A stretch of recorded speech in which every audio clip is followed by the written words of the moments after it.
So minion, you have mastered H and Pi. Let's move on to the U set now.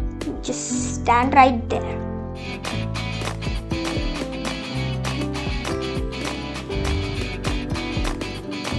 So for the first case, let me just first tell you how to recognize. Use these three stickers, this one and this one. So let's see. So if you have two matching and one opposite, then you do this. So for the next case, if you have two opposite and these two are matching, then you hold it from this angle and do this.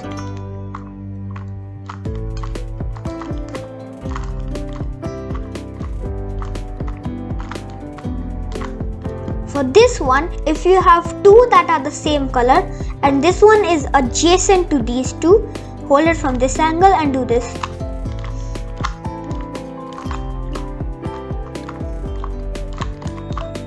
So minion, for the next case, if these two are opposite and this one is adjacent to this one or this one, then do this.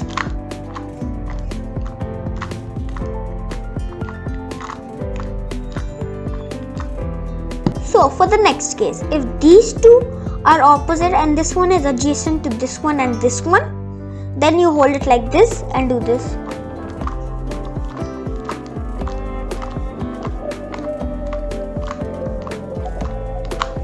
So for the last case of this one, if these two are same and this one is adjacent to both of these, hold it like this and do this.